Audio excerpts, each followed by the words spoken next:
Айылда жакын туугандардын бирөөсү өтүп кеткенде биз шаарда жүрүп бара албай калсак, кийин барганда үйүнө барып Куран окутуу туура эле болобу?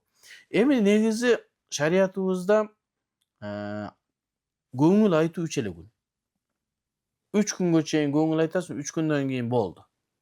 Бирок бул шарияттын өкүмү. Бизде салт деген нерсе бар.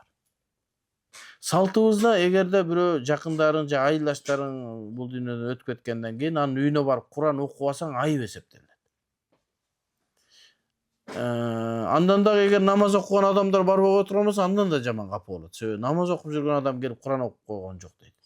Барып Куран окуп кое бериңиз, соогун жиберип кое бериңиз, сону болот. Эмне себептен шариятыбызда 3 күндөн кийин көңүл айтып барылбайт десе, өзү 3 күндөн кийин туугандар өзү 3 күн көңүл айтылат да, анан 3 күндөн кийин болду. Жашоого кириш керек. Аял күйөөсү өтсө гана 4 ай 10 күн азап күтөт, калгандары 3 эле күн болду.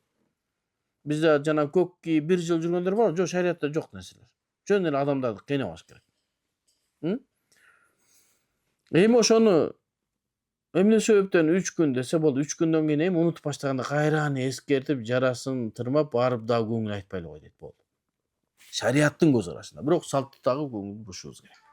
А салтта бизде сөзсүз түрдө ошо барып үйүнө Куран окумайынча аны жана капа болушат. Ошого барып Куран окуп койсоңуз жакшы болот. Мен деле азыр айылдаштарыман кээ бир инсандар өттү. Колум бошой албай бара албай атам. Барганымда бардыгын кыдырып, Куран окуп, дуа кылып келем. Дайым барганда ошондой кылам.